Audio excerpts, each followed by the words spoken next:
नमस्कार, मैं सानिका और आप सब देख रहे हैं न्यूज़ 21। जयपुर के मुस्लिम मुसाफिर खाना में राजस्थान मुस्लिम फोरम के बैनर तले एक प्रेस कॉन्फ्रेंस का आयोजन हुआ। इस संयुक्त प्रेस कॉन्फ्रेंस में विभिन्न मुस्लिम संगठनों, सामाजिक संस्थाओं, अधिवक्ताओं तथा नूरानी मस्जिद प्रबंधन समिति के प्रतिनिधि शामिल हुए। जयपुर की नूरानी मस्जिद को लेकर विवाद थमने का नाम नहीं ले रहा है। राजस्थान मुस्लिम फोरम, नूरानी मस्जिद प्रबंधन समिति और विभिन्न मुस्लिम संगठनों ने संयुक्त प्रेस कॉन्फ्रेंस कर मस्जिद ध्वस्तीकरण को लेकर राजस्थान सरकार और जयपुर विकास प्राधिकरण की कार्रवाई पर गंभीर सवाल खड़े किए हैं। संगठनों का कहना है कि मस्जिद को न्यायिक प्रक्रिया पूरी होने से पहले ही ध्वस्त कर दिया गया था। मुस्लिम संगठनों का दावा है कि जिस भूमि पर नूरानी मस्जिद बनी थी वह वर्ष 1981 में विधिवत खरीदी गई थी और मस्जिद का निर्माण स्थानीय लोगों के सहयोग से कराया गया था। प्रेस नोट के अनुसार मस्जिद वर्ष 1988 में राजस्थान वक्फ बोर्ड में पंजीकृत हुई थी और पिछले करीब 45 वर्षों से धार्मिक एवं सामाजिक गतिविधियों का केंद्र रही। प्रेस कॉन्फ्रेंस को कांग्रेस के आदर्श नगर विधायक रफीक खान और किशनपोल विधायक अमीन कागजी ने भी संबोधित किया। प्रेस कॉन्फ्रेंस में कहा गया कि मस्जिद प्रबंधन समिति और संबंधित पक्षों को अपने पक्ष रखने का पर्याप्त अवसर नहीं दिया गया। संगठनों ने इसे प्राकृतिक न्याय के सिद्धांतों के विपरीत बताते हुए कार्रवाई की निष्पक्ष न्यायिक जांच की मांग की है। मुस्लिम संगठनों ने 5 प्रमुख मांगे रखी है। इनमें ध्वस्तीकरण की न्यायिक जांच, जिम्मेदार अधिकारियों की जवाबदेही तय करना, मस्जिद के पुनर्निर्माण की अनुमति, धार्मिक स्थलों से जुड़े मामलों के लिए पारदर्शी नीति बनाना तथा राष्ट्रीय और राज्य मानवाधिकार आयोग एवं अल्पसंख्यक आयोग से स्वस्थ संज्ञान लेने की मांग शामिल है। मुस्लिम संगठनों का कहना है कि ये केवल एक धार्मिक स्थल का मामला नहीं बल्कि संविधान, विधि के शासन और न्यायिक प्रक्रिया में विश्वास का भी प्रश्न है। अब देखना ये होगा कि इस मामले में प्रशासन और सरकार की ओर से क्या प्रतिक्रिया सामने आती है। जयपुर से शुमाइल सौदागर की खास रिपोर्ट आप सब देख रहे हैं। करने वाला आदमी मुसलमान नहीं है, वो हिंदू है। तो हिंदू मुसलमान कहाँ है बीच में?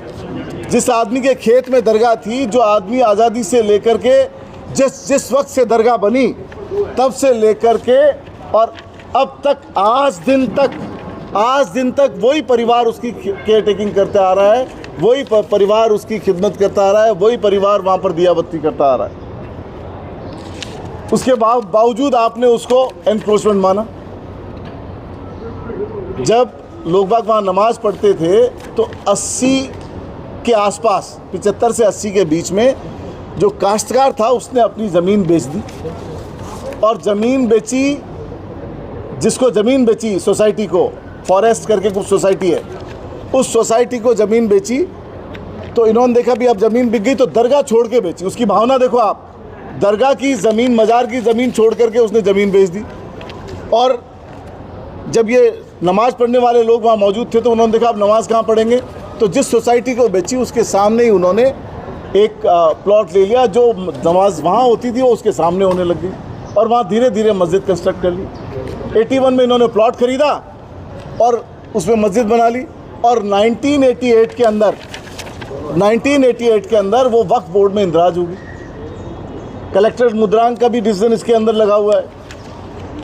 88 में वक्फ बोर्ड में दर्ज हो गई और 88 के अंदर वक्फ बोर्ड में दर्ज होने के बाद में 1994 में 94 के अंदर जेडीए द्वारा विकास शुल्क जमा कर लिया गया 9,900 कुछ रुपए, 9,971 रुपए। मैं आपको रसीद दिखाता हूँ उसकी। नहीं, ऊपर नहीं, ऊपर दूसरी है।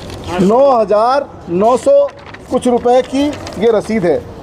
9,971 रुपए 1994 में विकास शुल्क, development charges and periphery charges, विकास शुल्क एंड पेरीफेरी शुल्क, डेवलपमेंट चार्जेस और पेरीफेरी चार्जेस 1994 में। तब कोई सेक्टर प्लान नहीं है, तब कोई मास्टर प्लान नहीं है, तब 30 फुट की सड़क थी और 30 फुट की सड़क के ऊपर जेडीए ने डेवलपमेंट चार्जेस जमा कर लिया।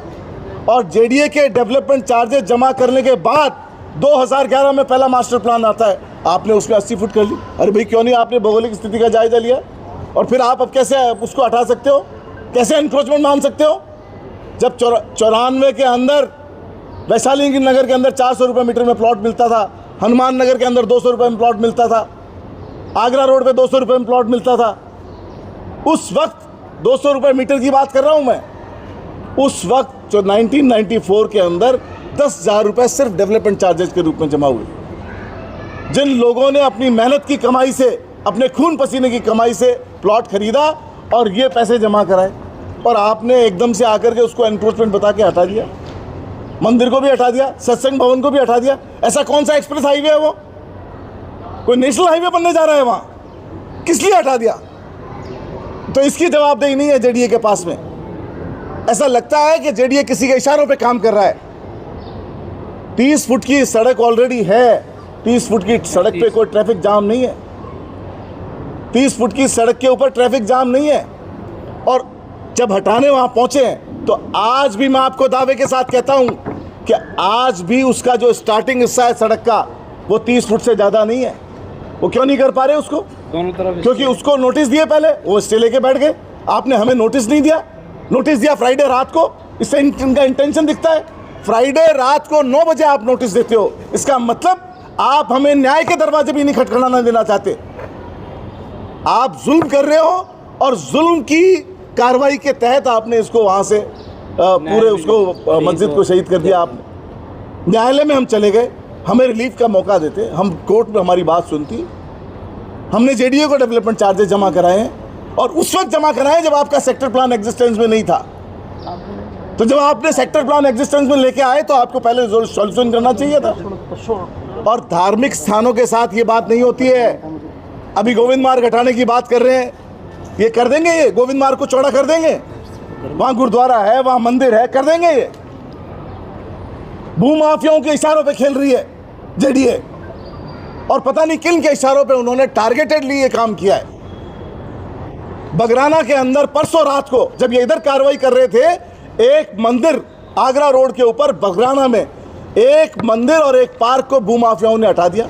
मेरे द्वारा उद्घाटन किया गया मंदिर और मेरे द्वारा उद्घाटन किया गया पार्क, जो नाले की ज़मीन पे था, जो सरकारी ज़मीन पे था, उसके ऊपर उन्होंने मंदिर हटा दिया और भूमाफिया प्लॉट काट के बेच रहे हैं। उनके ऊपर कोई कार्रवाई नहीं है।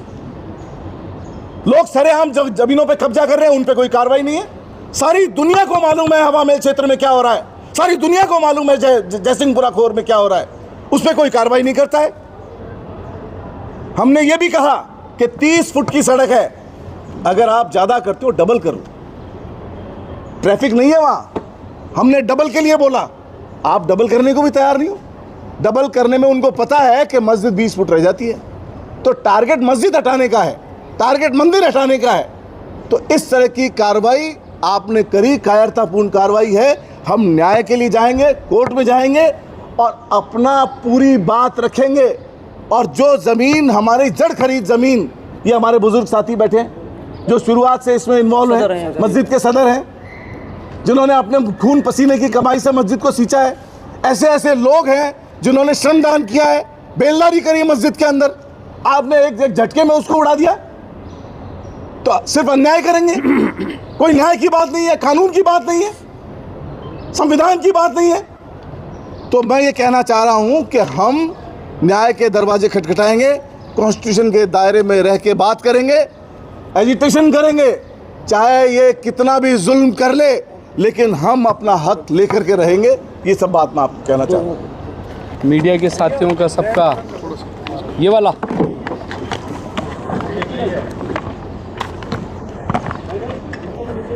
हमारे जितने भी साथी बैठे हैं उनकी तरफ से मैं,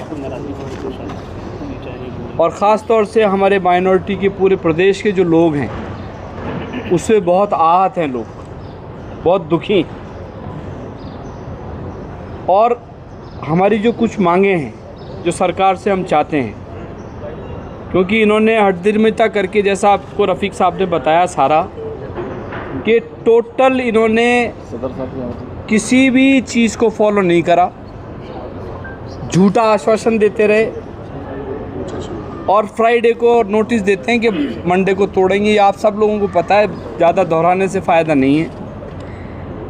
हमारी जो दुख है वो इस दुख की बात है कि हमने तमाम अधिकारियों से बात कर ली, मुख्यमंत्री से टाइम लिखाया, वहाँ से टाइम नहीं मिला, गवर्नर साहब से टाइम लिखाया, वहाँ से टाइम नहीं मिला। सबसे बड़ी बात जो हमारी मांगे हैं उसको आप समझें। हम ये चाहते हैं कि इस पूरे घटनाक्रम का न्यायिक जांच होनी चाहिए। इसकी न्यायिक जांच हो कि इसके अंदर कौन से ऐसे अधिकारी है जिसने सरकार को अगर मंशा के विपरीत काम करा या मंशा के अनुरूप काम कराए तो दूध का दूध पानी का पानी हो जाए। जो भी दोषी अधिकारी हैं उनकी जवाबदेही तय होनी चाहिए। किन लोगों ने ये कार्रवाई सारे विधि सम्मत कागज़ होने के बावजूद इस मस्जिद को शहीद किया। तीसरी, हमें पुनर्निर्माण की इजाज़त मिले इसके अंदर, चाहे मास्टर प्लान को कम करना पड़े, 80 फीट की जगह चाहे हमारे को 20 फीट 60 फीट रास्ता करें, 20 फीट की मस्जिद हमारे को दोबारा बनाने के लिए अनुमति दी जाए सरकार द्वारा, क्योंकि हमारे पास लीगल आइडेंटिटी है, हमारे पास लीगल पेपर है। चौथी, जितने भी धार्मिक स्थान हैं राजस्थान में, जहाँ जहाँ भी, चाहे कोई हमारी किसी भी मज़हब धर्म की चीज़ें हों, हम ये नहीं कहते कि हम मुसलमानों की बात करने के लिए बैठे हैं सिर्फ़ और सिर्फ, लेकिन एक बात और कहना चाहता हूँ कि इस देश में, इस प्रदेश में शांति, सौहार्द और जितनी भी बातें हमसे सरकार चाहती है, हमारे अकेले की जिम्मेदारी नहीं है। सरकार को भी खुद को आगे आना पड़ेगा, क्योंकि ये सब वाइसे वर्सा है। हमसे सरकार अपना ताउन चाहती है, हमसे शांति चाहती है। हम कोई विद्रोह नहीं करना चाहते। विद्रोह करते तो हमारे एक ट्वीट पे हज़ारों लाखों लोग यहाँ आते, लेकिन हमने ये चाहा कि हम शांति से, डायलॉग से इसको, सर्वसम्मति से आपस में बैठ के इसको निपटाएं। लेकिन सरकार ने उसको कमज़ोरी समझा है। ये कमज़ोरी कतई नहीं है।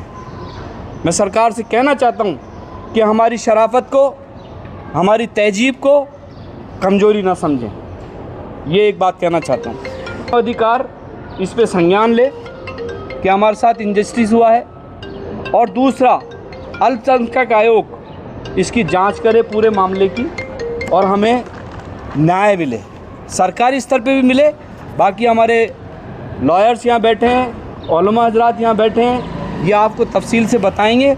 लेकिन मैं इतना कह के ख़त्म करता हूँ कि ये हमारे साथ इन्होंने इनजस्टिस किया है। सरकारें ऐसे नहीं चलती हैं। सरकार को प्रदेश में सबकी इज्जत, सम्मान, सब मजहब धर्म को करना पड़ेगा, तभी ये प्रदेश आगे बढ़ पाएगा। बहुत बहुत धन्यवाद। मैं देखा है कि मस्जिद को जो शहीद किया गया है, जबकि उससे पहले मेरे पास कितने ही लोग आए, मीडिया के साहिबान, और उन्होंने मुझसे जो पूछा, मैंने उनको बताया कि मस्जिद कैसे बनी, कैसे उसका वो शुरुआत हुई। उनको सब बताया कि 45 साल पहले से हमें, हालांकि हाउसिंग बोर्ड में हमारा पैसा भी जमा है, उसने हमको एक जगह भी तजवीज़ की थी, जो आज 3 सेक्टर में, जहाँ पर हमारे सिख भाइयों का गुरुद्वारा है, वहाँ पर तजवीज़ की थी, लेकिन वो हमको नहीं मिली। उसके बाद हम मजबूर हो के कि हम मालवीय नगर के लोग कहाँ नमाज पढ़ें, तो अपनी ज़मीन को ख़रीदा। आपके पास कागज़ हमारे मौजूद है, हमारे पास में कागज़ दिखाएं, लेकिन उस मीडिया में लिखा आ रहा था कि अवैध मस्जिद। बड़ी शर्म की बात है ये कि आप मीडिया वाले साहिबान सच्चाई की जिससे हमें उम्मीद है, और वो इस तरह के दिख रहे हैं कि अवैध मस्जिद। अरे हमारी खरीदी हुई ज़मीन थी, उसमें वक्फ बोर्ड में उसका रजिस्ट्रेशन मौजूद है, सब कुछ हो रहा है, और लेकिन आप लोगों ने ये एक भी बात नहीं मानी है। सच्चाई की बात को सच्चाई से साफ कीजिए, उसको बताइए लोगों को कि सच्चाई क्या है इस मस्जिद की। इस मस्जिद हमारी ऐसे नहीं बनी है। एक मस्जिद पहले बनी, उसमें नमाजी बढ़ते गए और मस्जिद बनाते गए, बढ़ते गए, बनाते गए। तो क्या आप साहिबान ने नहीं देखा, एक मस्जिद की ज़रूरत के मुताबिक उसको बनाया है, और आज उसको एकदम से शहीद कर दिया। 4-5 बार मीटिंग हम JDA साहिबान आए जवाहर सर के थाने में, उन्होंने की, और उनसे भी हमने गुजारिश की कि देखिए, आप उस जगह को जो आप निकालना चाह रहे हो, 80 फुट करना चाह रहे हो, बजाय 80 फुट के कुछ कम कर दीजिए, ताकि हमारी मस्जिद रहे, हम नमाज पढ़ते रहे, हमें और कुछ नहीं चाहिए। अरे सभी लोग इबादत करते हैं अपनी अपनी उसके मुताबिक, जो भी जैसा है, चाहे हिंदू भाई हो, चाहे ईसाई हो, या सिख भाई हो, तो अपनी इबादत करते हैं। अब हमारा ये आपने एकदम तोड़ दिया, ये क्या बहुत अच्छा किया है? ये बात तो मुनासिब नहीं है। एक हमारा संविधान है कि सबको हक है अपनी अपनी इबादत करने का है, और हम क्या बिना इबादत के रहें? क्या घरों पे नमाज पढ़े? घरों पे नमाज पढ़ते हैं लोग, लेकिन ऐसे नहीं, मस्जिद होना ज़रूरी है और मस्जिद में नमाज अदा करते हैं, ईद की नमाज अदा करते हैं। और उसके लिए हम आपको बताएं, हमने खुद संभाला कि बाहर का जो रास्ता है हमारा कम था, हर जुमे में, हर ईद में हम खुद खड़े होकर संभालते थे, कोई गाड़ी हमारे मस्जिद के अतराफ में खड़ी न करे और ताकि किसी को तकलीफ ना हो। और ये बात वो सब जानते हैं, पुलिस के लोग भी जानते हैं कि ये लोग संभाल लेते हैं, लेकिन आप लोगों ने इस बात का ख्याल ही नहीं किया। मैंने जेडीए साहिबान से कहा कि भाई आप लोग भी दिल पे हाथ रख के सोचे, हम कोई गलत मांग नहीं कर रहे हैं आपसे। अरे भाई, आपको अगर लेनी है, सड़क चौड़ी करनी है, तुम भी लोगों की खिदमत करना चाहते हो, तो हम भी खिदमत करना चाहते हैं लोगों की, थोड़ी कम करके दे दो। लेकिन उसके बजाय आपने दिलासा देते रहे, हमारी मीटिंगें करते रहे, हमको बहकाते रहे और जाकर के उसको शहीद कर दिया। क्या हमारा दिल कह रहा है क्या आप लोगों से इंसाफ की उम्मीद रखे हैं? बड़े अफसोस की बात है।